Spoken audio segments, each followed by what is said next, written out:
Once betrayed and forgotten, poor wife became a billionaire. Now she's back to make them regret it. They said she was nothing but a naive girl, a foolish bride with empty pockets and grand dreams, nothing more than a stepping stone for a powerful family. They stripped her of dignity, love and belonging, casting her aside when she was at her most vulnerable. Yet beneath her tattered pride and hidden tears, she harbored an unbreakable spirit. Years later, a name they once scoffed at has become the talk of boardrooms, fashion galas, and financial headlines around the world. And now she's back, not for mere vengeance, but to set the record straight once and for all. This is Elizabeth Addison's story. Elizabeth Nichols grew up on the outskirts of Rosemore, a quiet, mid-sized city known more for its modest suburbs than shining skyscrapers. She lived in a tiny house with her mother, Fiona Nichols, a seamstress who did her best to raise her daughter with dignity and hope, despite their humble means. From an early age, Elizabeth learned the delicate dance between meager resources and unyielding ambition. She watched her mother stitch intricate wedding gowns for wealthy clients, while they themselves could hardly afford new clothes. Each evening, she'd curl up next to her mother, listening to Fiona's encouraging whispers about faith, love, and the power of dreams. Despite their struggles, Elizabeth remained bright-eyed. She believed that one day all her mother's sacrifices would pay off. She spent her teenage years devouring novels about heroines who rose above circumstance to create their own destinies. The characters' triumphs fueled Elizabeth's fervent wish for a future where she would not only stand on her own feet, but also lift her mother out of poverty. It was in her first year of college that she met Daniel Addison. Tall, self-assured and charming, Daniel was everything Elizabeth had only read about in stories. He was the son of Cornelius Addison, a prominent entrepreneur rumored to hold significant stakes in various industries around Rosemore: real estate, logistics, and even a small chain of supermarkets. Yet Daniel never flaunted his family's wealth when he first encountered Elizabeth at a campus volunteering event. He admired her kindness, she admired his confidence. Their connection was swift and potent. Within months they shared an unspoken bond that felt unbreakable. Though Elizabeth worried about their stark difference in backgrounds, Daniel assured her that his family wasn't as traditional and judgmental as rumors suggested. He painted pictures of a bright future together, one in which her sweet spirit and his business acumen would blend perfectly. When Elizabeth introduced Daniel to her mother Fiona, she saw the spark of hope in Fiona's eyes. Fiona took Daniel's hand and said, "Take care of my girl. She's all I have." Daniel responded with what seemed to be genuine warmth, promising to support Elizabeth's dreams just as much as his own. Her mother's blessing and Daniel's reassurance calmed Elizabeth's lingering doubts. But all was not well in the Addison household. Unbeknownst to Elizabeth, Daniel's mother, Catherine Addison, harbored reservations about her son's new girlfriend. She had heard from her social circle that Elizabeth was poor, practically penniless, aside from her scholarship. Catherine believed that the Addison name deserved a more refined match, someone from a family of equal stature. Daniel's father, Cornelius, was marginally more open-minded, but still believed that marriage was as much a financial alliance as it was a union of love. However, Daniel seemed to overlook his parents' hushed disapproval. He proposed to Elizabeth soon after they graduated, an intimate affair by the lakeside, where he presented her with a modest but meaningful ring. Tears stung Elizabeth's eyes as she agreed, convinced that she had found her forever partner. The wedding planning commenced. They opted for a small ceremony in a local chapel, wanting something that felt personal. Fiona hand-sewed Elizabeth's wedding gown, putting all her love and skill into every stitch. Though it wasn't the grand event Catherine desired for her only son, Daniel insisted it was what he and Elizabeth wanted: simplicity, sincerity, and love. Everything seemed perfect, or so Elizabeth thought. On their wedding day, the promise of a happily ever after radiated in the chapel. Cornelius and Catherine, at least on the surface, kept their judgments under wraps, even if Catherine's forced smile was too tight to be genuine. For a fleeting moment, Elizabeth believed she had bridged the chasm between poverty and privilege, forging a future that would honor both her mother's humble background and the Addison lineage. But hidden resentments have a way of showing themselves, and the Addison family was no exception. Little did Elizabeth know, her wedding day would be the last moment of pure joy she would experience in that household for a long, long time. Married life with Daniel began in what felt like a dream. They lived in a modest but elegant townhouse near the Addison family's main estate. The walls were adorned with tasteful artwork chosen by Catherine herself, who grudgingly supported their new living arrangement to keep them close under her watchful eye. Elizabeth decorated the living room with bright flowers, determined to infuse a sense of warmth into this new chapter. Initially, Daniel was the picture of a loving husband. Every day, he'd leave for his role in Addison Logistics with a kiss on Elizabeth's forehead, whispering sweet nothings about how their future was going to be magnificent. He encouraged her to pursue her passion, designing clothes much like her mother. It was Elizabeth's secret dream to open a small boutique where she could sell her own designs and perhaps one day collaborate with other local talents. Yet, as weeks turned to months, Elizabeth noticed subtle cracks in Daniel's demeanor. The sweet texts he sent her during the day gradually ceased. He came home later and later, always blaming meetings, traffic, or sudden errands. Each time he offered an excuse, he'd give Elizabeth a reassuring pat on the shoulder, as though she were a child needing placation. She tried to be understanding, reminding herself that building a career in a competitive family business required sacrifice. One chilly autumn evening, as Elizabeth sat alone in their townhouse waiting for Daniel, she received a call from his younger sister, Andrea Addison. A free-spirited socialite with a sharp tongue, Andrea was the gossip queen of Rosemore's elite scene. Andrea's voice cut through the silence with a mischievous edge. "Beth, darling, I saw Daniel tonight at the Olive Lounge. He wasn't alone." Elizabeth's throat went dry. "Maybe he's meeting a client." Andrea let out a musical laugh.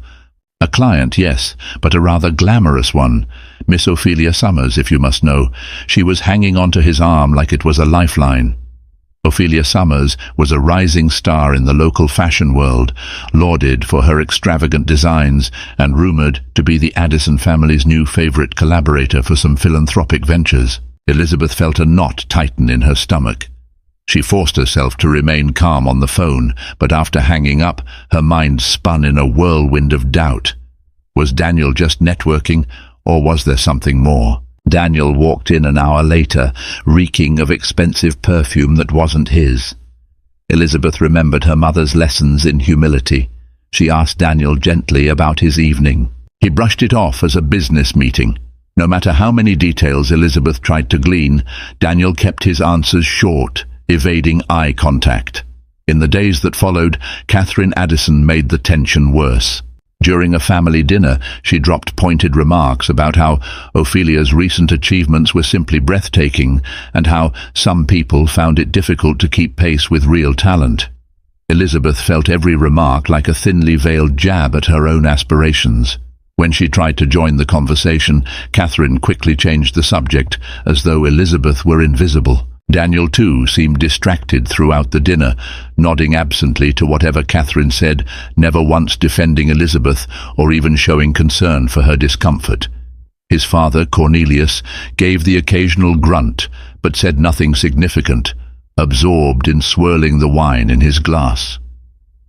Back at the townhouse, Elizabeth confronted Daniel gently.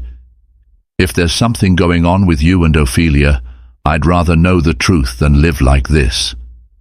She expected either an angry retort or a heartfelt denial, but Daniel just sighed. "You're overthinking. I'm just handling some new ventures for the Addison family. Ophelia is a key partner right now. My parents want me to ensure things go smoothly, that's all."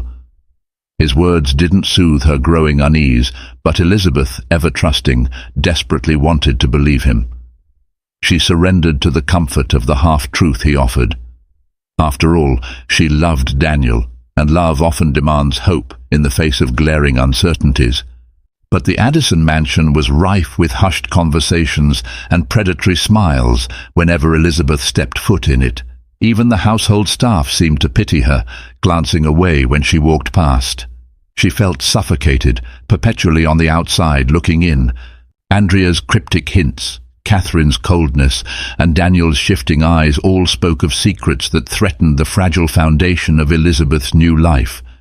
Still, Elizabeth clung to the promise of that wedding day, the vow that Daniel would stand by her side, building a life fueled by both love and dreams. Little did she know, the seeds of betrayal had already begun to sprout, and her trust in Daniel was about to be tested in ways she never saw coming. The turning point arrived on a stormy evening in late November. Elizabeth had been working on her sketches for a potential boutique collection, simple yet elegant dresses inspired by her mother's seamstress legacy. She was excited to show Daniel, hoping her passion could mend the rift growing between them. But as time ticked by, the rain outside turned into a deluge, and Daniel still wasn't home. She tried calling his phone multiple times. Voicemail. Texts went unanswered. Fear coiled in her chest, blending with anger. Where could he be? She called Andrea, but her sister-in-law did not pick up.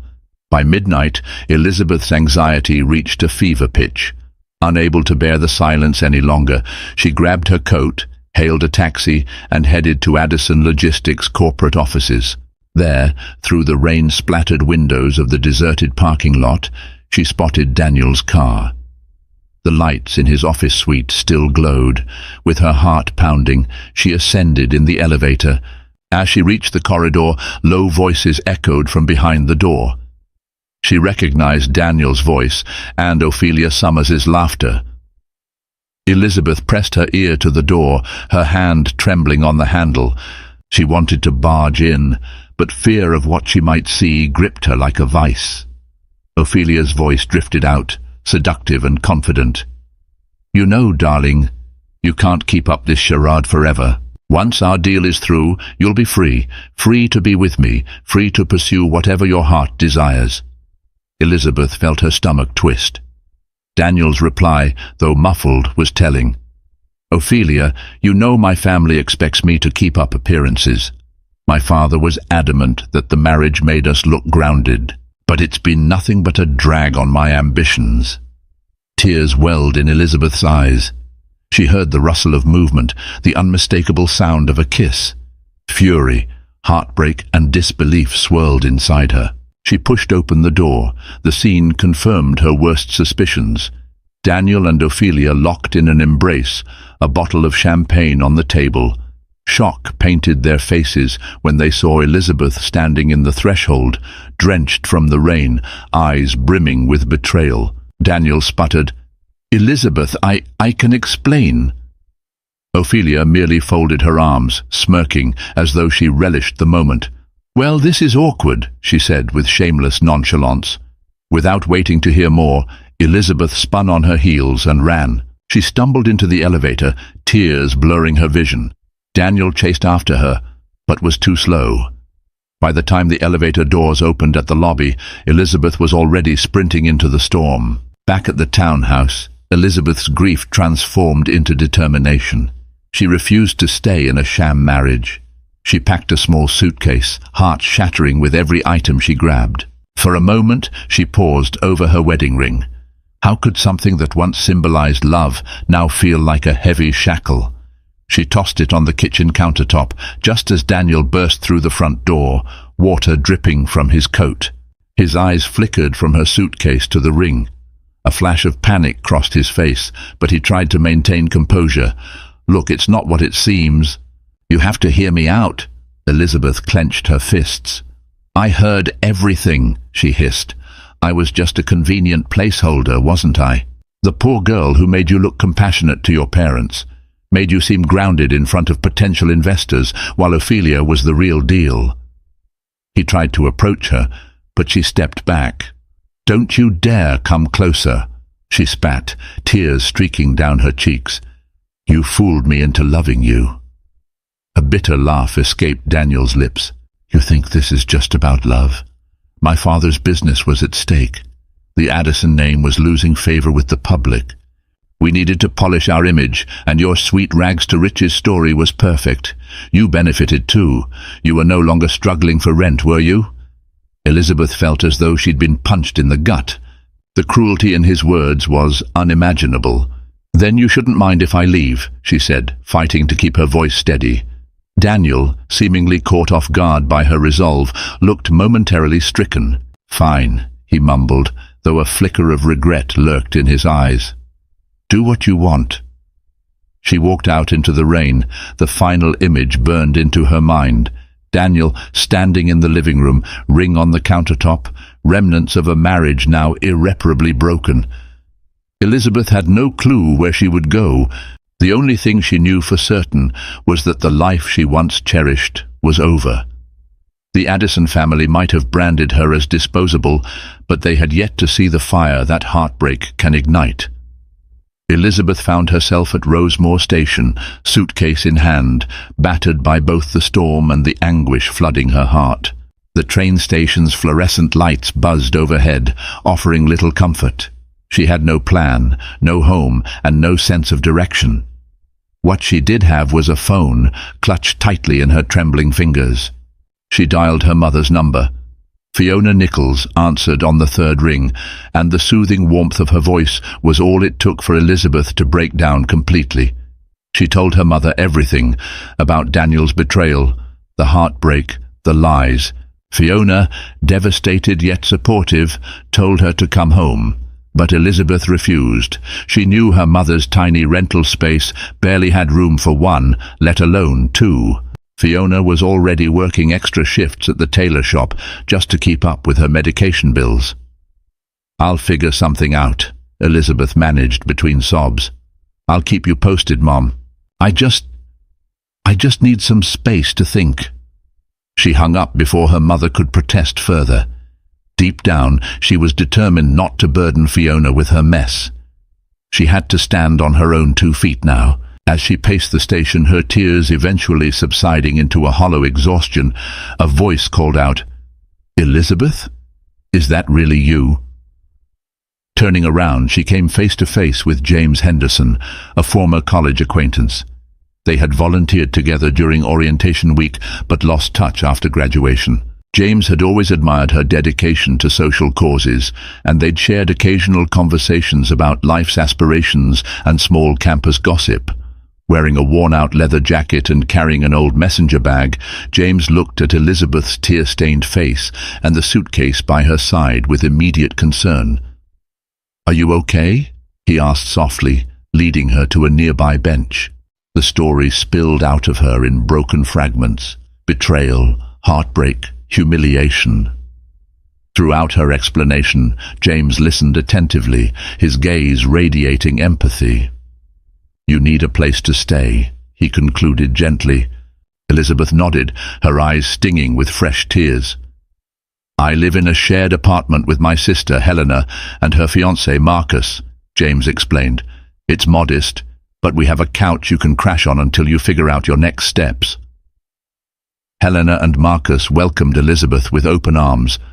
Despite having only known her through James's recollections, they sympathized with her situation.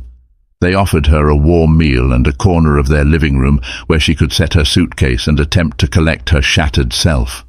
It wasn't much, just a small couch near a coffee table stacked with magazines and half-finished crochet projects. But for Elizabeth, it felt like the first genuine comfort she'd experienced in weeks. In the days that followed, Helena helped Elizabeth search for job opportunities in the local classifieds. Elizabeth discovered that her skills in design and her unwavering determination might land her a position as an assistant in a small boutique owned by a woman named Amelia Carter. Amelia was known for her handcrafted fashion line that prioritized ethics and sustainability, values that resonated deeply with Elizabeth. James, meanwhile, offered moral support. He invited her to share coffee in the mornings, easing her into conversations about hope, resilience, and fresh starts. It was during one of these coffee chats that Elizabeth's tears took on a new meaning. They were no longer just from grief, but from overwhelming gratitude. After losing everything, discovering that kindness still existed in the world felt like a lifeline. One evening, as she watched Helena and Marcus prepare dinner, Elizabeth realized that she was not alone. Here were people who barely knew her, yet treated her like family. She resolved not to waste their compassion. If she was to overcome this heartbreak, she had to believe in her own worth, in her own potential. Summoning courage, Elizabeth decided to call Amelia Carter's boutique the following morning. She introduced herself, expressed her passion for design, and requested an in-person interview. To her relief, Amelia sounded intrigued and agreed to meet her later that week. Although the salary was minimal and the hours irregular, Elizabeth hoped this small step would be her ticket to rebuilding a life on her terms. She went to bed that night with a renewed sense of purpose. The memory of Daniel's betrayal still fresh, but gradually overshadowed by a flicker of hope. Betrayed, forgotten, and cast out by the Addison family, Elizabeth Nichols Addison was determined to forge a new destiny. This time, it would be on her own merit, and she would never allow anyone to shatter her spirit again. Elizabeth woke up early on the day of her interview with Amelia Carter. A flutter of nerves and excitement coursed through her as she quickly tidied up the makeshift couch bed. Helena, sipping coffee in the kitchen, wished her luck. "You've got this," she reassured. "Amelia's a good person.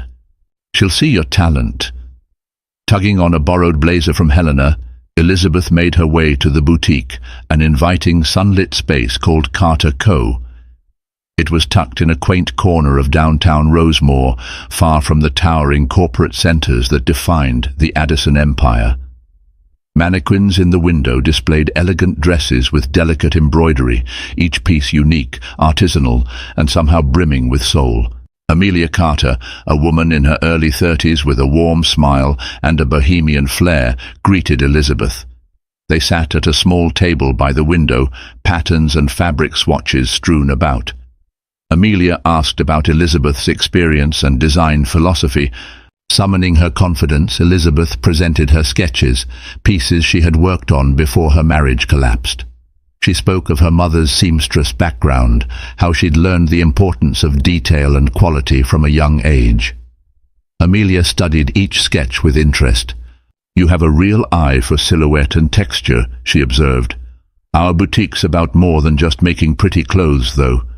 We want to support women artisans in underprivileged communities to ensure fair wages for everyone involved in the supply chain."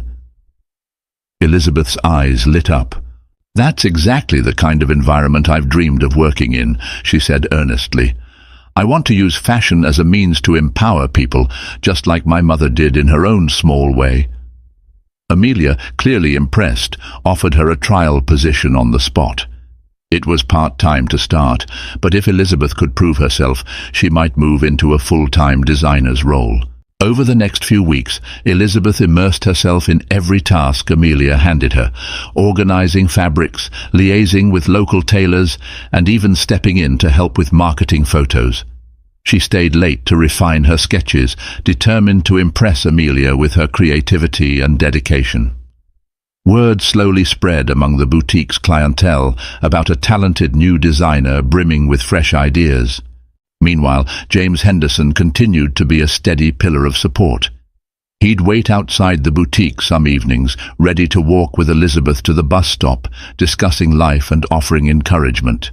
He never pried into her past, never asked for details about her heartbreak unless she volunteered them.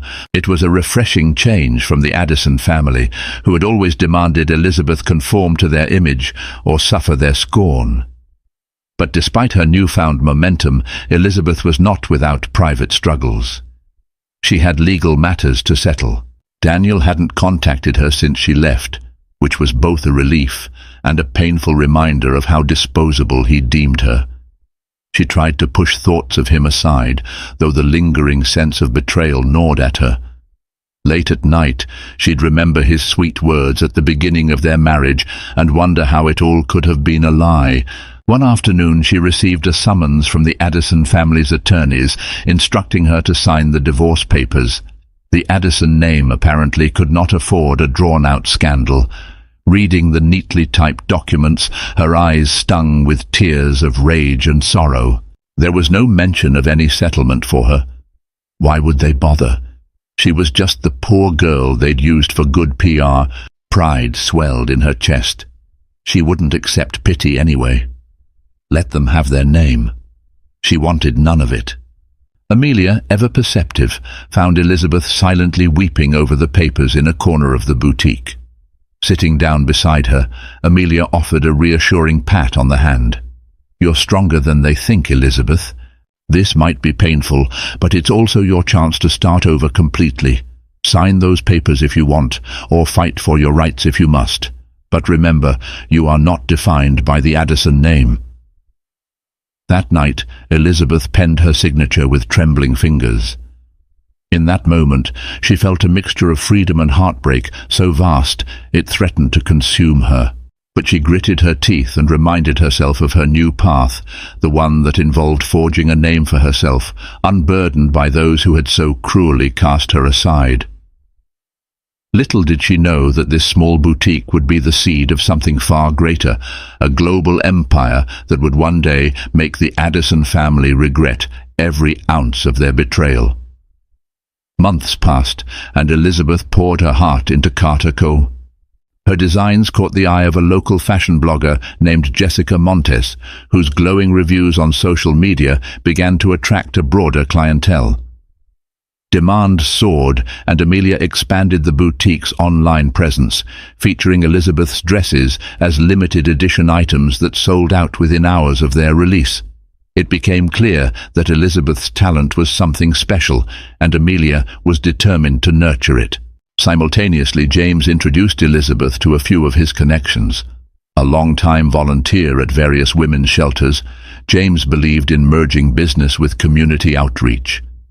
He connected Elizabeth with a group of local charities that supported low-income women aspiring to learn tailoring and design. Touched by the mission, Elizabeth began hosting free workshops, teaching basic sewing and embroidery techniques. The workshops became an instant success, forging a loyal network of supporters who admired Elizabeth for her generosity and vision. Yet, the Addison shadow loomed. On a brisk Wednesday afternoon, as Elizabeth was adjusting a mannequin display, she noticed a familiar figure crossing the street toward the boutique, Andrea Addison. Andrea strutted in, looking both smug and somewhat contrite. She glanced around the store with a subtle air of superiority, though her curiosity was undeniable. Elizabeth greeted her with a polite, if cool, "Hello, Andrea. What brings you here?" Andrea's gaze traveled over racks of dresses. "Well, I heard rumors about this fancy new designer in town, and imagine my surprise when I found out it was you."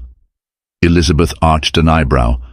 "I'm sure you're just dying to report back to Catherine," she said, bitterness creeping into her voice. A slight flush tinted Andrea's cheeks. "Look, I'm not here to stir the pot. Truth be told, Daniel's been difficult. He's throwing money around with Ophelia and focusing on some big expansions. Mother's health has been poor. Stress, they say. Father's not the same. And, well, the Addison name isn't exactly shining the way it used to." She paused, fiddling with the strap of her designer handbag. "I never thought you'd actually land on your feet, let alone shine like this." Elizabeth studied Andrea's face, trying to discern sincerity behind the polished veneer. "Well, you and your family taught me a lot about survival," she said tersely. "Is that all you came here for?" Andrea took in a slow breath. "I just wanted to see how you were doing. And maybe warn you, my mother might try to contact you. She still believes you owe the family an explanation for leaving so suddenly." A dry laugh escaped Elizabeth. "An explanation? I think we both know they owe me one." After Andrea left, Elizabeth's hands trembled. The encounter brought back a flood of memories she'd hoped to bury, memories of Catherine's icy disapproval, Daniel's betrayal, and the humiliating facade she'd been part of. But if the Addison family's empire was in turmoil, she felt neither schadenfreude nor sorrow. She simply felt resolved. She would continue forging her own path no matter what they thought. Soon, that path took an exciting new turn. A well-known boutique chain from the neighboring city of Belmont reached out to Amelia, expressing interest in stocking Elizabeth's designs. The buyer, impressed by the social mission behind each garment, wanted to feature Elizabeth's line in all 10 of their high-end stores. It was a monumental step up, one that required a major boost in production. With Amelia's blessing, Elizabeth recruited more local seamstresses, including some graduates from her free workshops. The new mini-collective buzzed with energy. For the first time, Elizabeth experienced the thrill of watching her designs come to life on a larger scale. She felt gratitude for Amelia's unwavering faith and a burning desire to succeed, not just to prove the Addison family wrong, but to uplift the community that had embraced her. Late nights were spent drafting business proposals, negotiating fabric deals, and strategizing marketing campaigns. James often stayed by her side, bringing sandwiches or coffee, reminding her to take breaks. On one such night, after they wrapped up a particularly grueling negotiation call, Elizabeth looked at James with a soft smile. "I couldn't have done any of this without you." He shrugged, returning her smile. "You did all this on your own, Elizabeth. I'm just here to cheer you on and help where I can." In that moment, she realized just how meaningful James's friendship had become. He was dependable, gentle, and valued her for who she was, not for what she could do for him. The contrast with Daniel's manipulative ways was stark. Still, Elizabeth kept a protective wall around her heart. Betrayal left scars, and love seemed too fragile a concept to trust again. She focused on her business, letting her ambition and creativity guide her, determined to keep her guard up. Yet little did she know, destiny had bigger plans for her heart and for her business, plans that would catapult her into a realm the Addison family never dreamed possible for the once-forgotten wife they had cast aside. 6 months into the partnership with the Belmont boutique chain, Elizabeth's designs had garnered a loyal following. Fashion influencers posted photos wearing her dresses, praising their exquisite craftsmanship and ethical production process. Online sales skyrocketed, forcing Amelia and Elizabeth to hire additional staff. To keep up with demand, they expanded the workshop space, allowing more women from disadvantaged backgrounds to learn, earn, and flourish. A pivotal moment arrived when Grace Lynn, a renowned fashion editor from Belmont magazine, visited Carter Co. The editorial staff at Belmont had been tracking Elizabeth's rise, intrigued by the rags-to-riches narrative that was quietly circulating in the fashion world. Grace spent hours talking to Elizabeth, observing her design process and meeting the seamstresses. "Your story is remarkable," Grace said, notebook in hand. "From a small boutique to potentially one of the most promising ethical fashion lines in the country, this is exactly the story our readers love." Amelia beamed with pride as Grace snapped photos and asked more questions. Elizabeth, still modest, emphasized that it was a group effort, praising Amelia, James, and everyone else who supported her. Grace nodded, duly noting Elizabeth's humility. "We're planning a multi-page feature," Grace finally revealed. "This could go nationwide if the response is good." News of the upcoming Belmont feature circulated quickly, sparking both excitement and a bit of anxiety. Elizabeth redoubled her efforts, wanting every stitch to be perfect. On a bustling Tuesday morning, as she and Amelia were reviewing final sketches for the magazine shoot, Elizabeth received an unexpected phone call. An authoritative voice introduced herself as Dr. Regina Porter from a philanthropic foundation based in New York. "We've been following your progress, Doctor," Porter explained. "Our foundation invests in women-led enterprises that prioritize social impact. We'd like to discuss a potential partnership, perhaps even significant funding to help you scale." Elizabeth felt her heart hammer. This was the kind of break that could catapult Carter Co. from a local brand to a national, even international presence. She set up a meeting, and within a week, Dr. Porter arrived in Rosemore with her associate, a shrewd but charismatic venture capitalist named Malik Davis. At the meeting, Dr. Porter's warm demeanour and genuine interest in social welfare put Elizabeth at ease. Malik, on the other hand, was more direct, asking pointed questions about profit margins, supply chains, and scalability. Elizabeth answered each question with a mix of honesty and ambition. By the end, Dr. Porter and Malik seemed thoroughly impressed. "We're prepared to invest a substantial sum," Dr. Porter said, "but we'll need more than just a boutique strategy. We need a plan that can be replicated internationally." Elizabeth exchanged glances with Amelia, both brimming with excitement. "We're open to that," Elizabeth replied confidently. "We want to bring ethically sourced materials from all over the world, empower local communities, and still maintain the couture-level quality. If you help us, we can make it happen." Within a month, the partnership was signed. Elizabeth worked day and night on a comprehensive business plan, detailing expansions in manufacturing, e-commerce, and additional training programs for underprivileged women. In exchange, the foundation provided capital, contacts, and valuable mentorship. Amelia, while proud, knew the business had grown beyond her original vision. She entrusted most decision-making to Elizabeth, recognizing that her protégé's boundless ambition could take Carter Co. to heights she never imagined. The synergy was electric.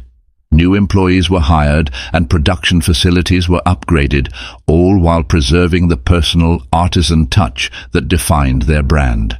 James came aboard full-time, overseeing community outreach and international charitable initiatives. Each day felt like a triumphant climb, a testament to Elizabeth's relentless drive and unwavering moral compass. Meanwhile, whispers of Elizabeth's meteoric rise began to reach the Addison household. Catherine Addison, worried about rumors that the brand captivating the nation was owned by her former daughter-in-law, cornered Daniel in his office. "You must put an end to this gossip," she demanded, eyes icy. "Do something.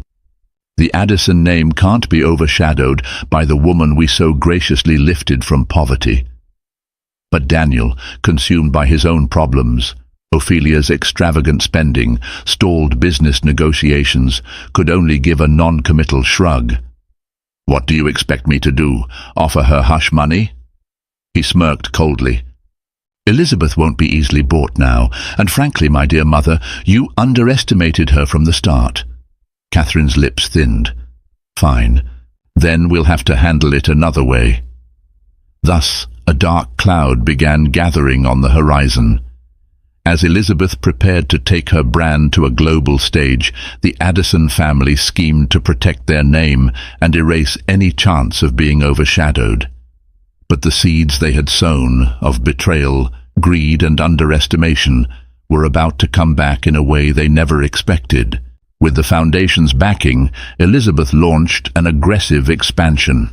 They partnered with ethically minded artisan groups in Kenya, Peru, and Thailand, each adding unique cultural elements to Elizabeth's designs. The brand's new name, Eleanor Rose, a combination of Fiona Nichols' middle name and the symbol of blooming hope, glittered on tags worldwide. Within a year, Elizabeth's dresses graced the runways of international fashion weeks, garnering critical acclaim for their fusion of luxury and social responsibility. Belle Monde magazine featured Elizabeth in a spectacular spread, dubbing her the heart of ethical fashion. Sales soared further, and the philanthropic wing of Eleanor Rose provided scholarships for women in underprivileged communities. Media outlets clamored for interviews. Elizabeth's journey from a simple seamstress's daughter to a global fashion mogul resonated powerfully. It was at this peak that the Addison family unleashed their plan. One morning, Elizabeth woke to a flurry of messages. A scathing article had appeared in a Rosemore business tabloid accusing Eleanor Rose of exploiting foreign labor. The piece was riddled with vague claims referencing anonymous sources who alleged unsafe conditions in overseas workshops. Elizabeth's heart pounded. She knew every workshop was vetted and regularly audited. The entire premise of her brand revolved around fair wages and safe working conditions. Amelia, James and the team scrambled to address the allegations, gathering documentation and testimonies from artisans worldwide. They released a public statement categorically denying the claims and invited reputable journalists to visit the facilities themselves. Still, the seed of doubt had been planted in the public's mind. Investors grew wary. Dr. Porter and Malik phoned Elizabeth with concerns. "We're with you," Malik said, "but you need to handle this quickly. Public perception can topple even the strongest business if left unchecked." As Elizabeth battled the smear campaign, an unexpected ally emerged: Andrea Addison. She reached out to Elizabeth secretly, providing documents and emails indicating that Catherine had orchestrated the tabloid hit piece through a shell company affiliated with Addison Logistics. Andrea explained, "Mother wanted to discredit you, to make sure your success didn't tarnish the Addison name by comparison." Elizabeth felt a surge of anger, mingled with a grim validation. She had known Catherine was ruthless, but to sabotage an enterprise that helped so many vulnerable communities was beyond cruel. Using Andrea's evidence, Elizabeth countered the accusations publicly. Legitimate news outlets picked up the story, framing her as a businesswoman under siege by malicious rivals. Sympathy poured in from fans, activists, and even some of the Addison Logistics employees who admired Elizabeth's ethical practices. When confronted with the evidence, Catherine Addison remained defiant, refusing to comment to the press. Daniel, on the other hand, found his position in Addison Logistics precarious as the scandal dragged the family's name through the mud. Meanwhile, public sympathy for Elizabeth soared, transforming her into not just a designer, but a figure of resilience and truth in the industry. Although the smear campaign rattled Elizabeth, it also solidified her brand's reputation. In a grand gesture of transparency, Eleanor Rose opened its doors to auditors from international organizations, proving their compliance with ethical standards. The final reports were glowing, effectively discrediting Catherine's false allegations. Investors regained confidence, and consumers responded with an outpouring of support. Sales surged higher than ever before. James was with Elizabeth every step of the way, offering quiet reassurances when she'd break down in private, exhausted by the emotional toll.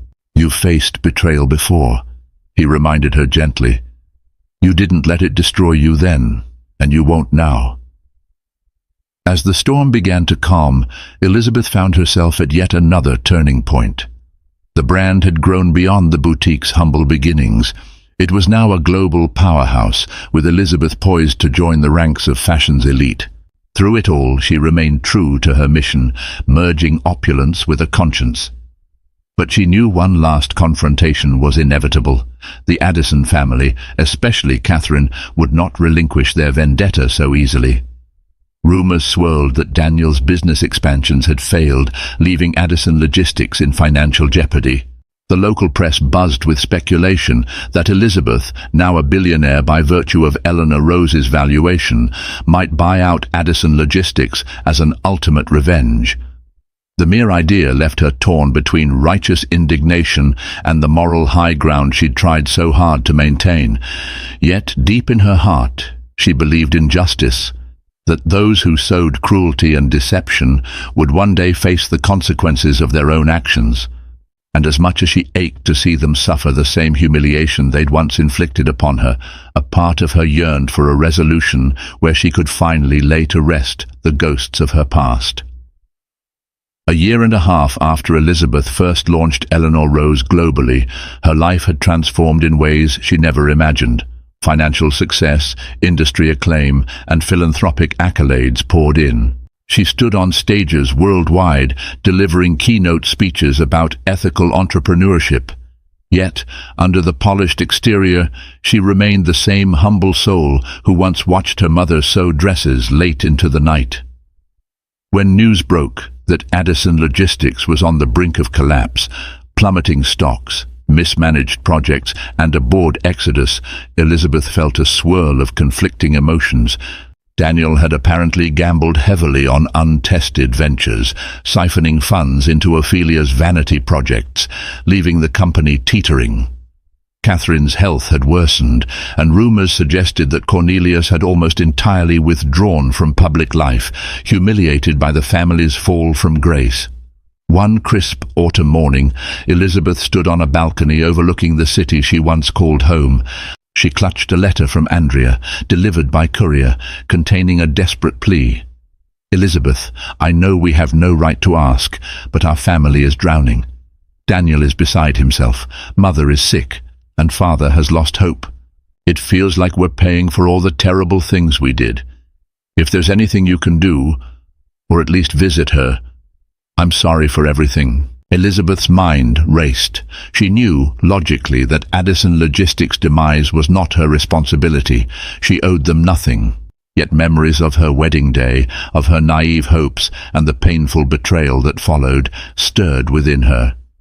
She wondered if closure, for them and for herself, necessitated a final act of reckoning. Perhaps it was time to see for herself the wreckage of the dynasty that once cast her aside. James, noticing her distant gaze, approached gently. "You're thinking about going, aren't you?" He knew her too well. She nodded. "I need to. I don't know what I'll do or say, but I need to see them one last time." Armed with a quiet resolve, Elizabeth travelled back to Rosemore and made her way to the Addison estate. The once imposing mansion appeared strangely diminished. The grand gate sagged, and the garden was overgrown. She pressed the doorbell, her stomach churning as a butler she'd never seen before let her in. Andrea greeted her in the foyer, eyes brimmed with exhaustion and relief. "You came," she whispered, ushering Elizabeth upstairs. The corridors were eerily silent, devoid of the staff that once bustled about. Artwork was missing from the walls, presumably sold to keep the family afloat. It felt like a relic of a crumbling empire. They stepped into Catherine Addison's suite, where the matriarch lay in bed, frail and ghostly pale. Cornelius stood by the window, hands clasped behind his back. Daniel sat in a nearby armchair, shoulders slumped. At the sight of Elizabeth, his eyes flickered with a mixture of shame and longing. She met his gaze, recalling the man she once loved, now a shadow of himself. Catherine stirred, opening her eyes to see Elizabeth. The older woman's voice wavered. "Elizabeth, you came." Was that regret colouring her tone? Elizabeth drew closer, standing at the foot of the bed. She said nothing at first, simply taking in the sight of her former mother-in-law, who had once taken such pleasure in belittling her. Catherine closed her eyes, tears escaping down her cheeks.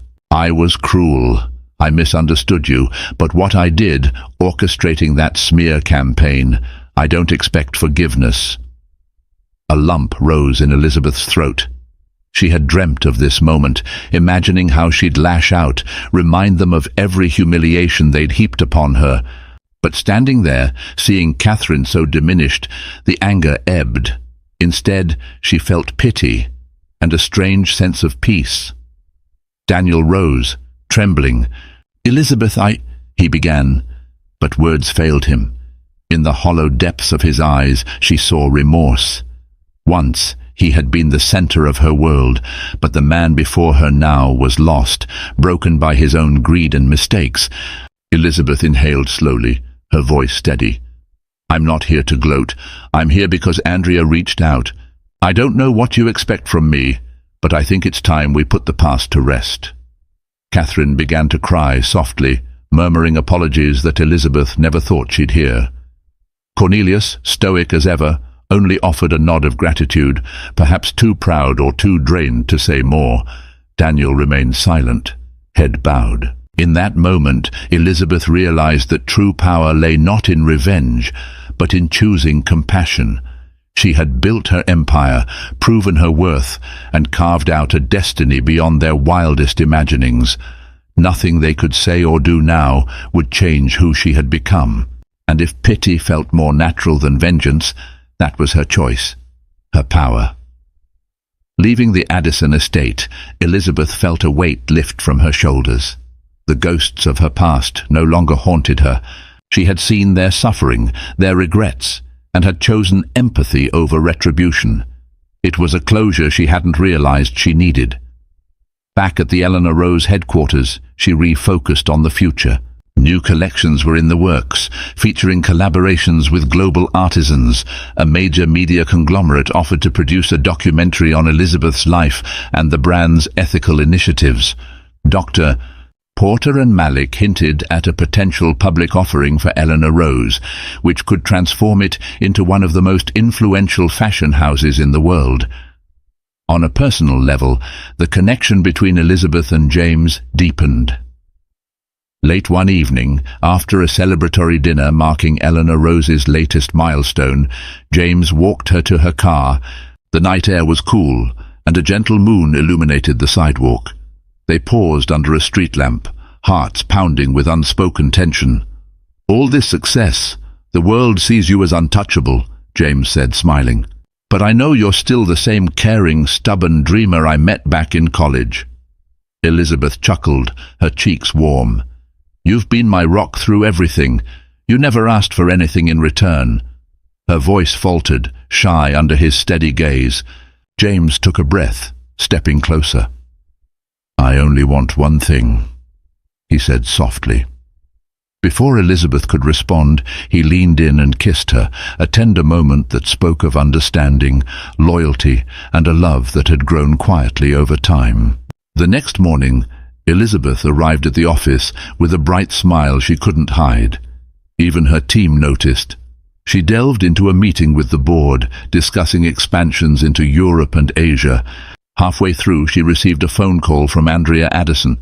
Hesitant at first, she excused herself to answer in a quiet hallway. "Elizabeth," Andrea said, voice timid, I want to thank you for your kindness. Mother's condition is stable for now, and Father, he says he's sorry for everything. I'm thinking of stepping away from the Addison name to start something on my own. You've been an inspiration, believe it or not." Elizabeth felt an odd warmth in her chest. Once, the Addison name had towered over her life like an insurmountable fortress. Now it seemed she was the one people looked up to. She wished Andrea well, not sure if they'd ever be close, but glad to see her ex-sister-in-law choosing a path of independence. Shortly after, Elizabeth closed the deal for an additional line of sustainable accessories, culminating in a new label under the Eleanor Rose umbrella. She traveled frequently to oversee the partnerships, visiting women-led cooperatives and forging lasting friendships across continents. With each trip, her fortune and influence grew, and so did her commitment to uplift others. Yet, success did not erode her humility. She spent time mentoring young designers, sharing the story of how heartbreak and adversity shaped her vision. "Don't be afraid of failure or of betrayal," she often said in speeches. "They're painful, yes, but they can also awaken in you a strength you never knew you possessed." The day Eleanor Rose went public, the world watched as its stock soared, making Elizabeth a billionaire overnight. Journalists clamored to capture her reaction, but she remained poised. Her first move after the market closed was to donate a substantial amount of shares to her charitable foundation, ensuring that the wealth generated would flow back into programs supporting education, healthcare, and economic opportunities for marginalized communities. That evening, as the sun set behind glittering skyscrapers, Elizabeth returned to the small apartment she and James had started sharing. The living room was filled with congratulatory bouquets from well-wishers around the world. She found James on the balcony gazing at the city lights. "Hello, billionaire," he teased, pulling her into his arms. She laughed, nestling into his warmth. In that moment she felt a deep contentment, an understanding that real fulfillment wasn't just about financial triumph or besting those who once wronged her. It was about love, community, and using her hard-won success to create lasting positive change. Elizabeth Addison, once scorned, betrayed, and cast aside, had transcended every barrier placed before her. She had become a beacon of resilience, shining in a realm far beyond the Addison family's limited vision. And in the hush of that evening, as she looked into James's eyes, She realized that sometimes the sweetest revenge is simply living a life so full and beautiful that those who wronged you can only stand on the sidelines, watching in regret. Thank you for accompanying Elizabeth Addison on her extraordinary journey, from heartbreak to triumph, from a discarded wife to a compassionate billionaire, changing lives around the globe. Her story reminds us that betrayal can light a fire within us, driving us to unlock strengths we never knew we had. Even when the world turns its back, hope can be found in the kindness of friends, the guidance of mentors, and the unwavering belief in our own worth. If you found inspiration in Elizabeth's courage and determination, please show your support by liking, sharing, and subscribing. Spread this story to those who may need a reminder that no betrayal, no setback, can stand in the way of a heart fueled by resilience and a mind brimming with ambition. Together, let's celebrate stories that uplift, empower, and remind us that we hold the power to forge our own destinies.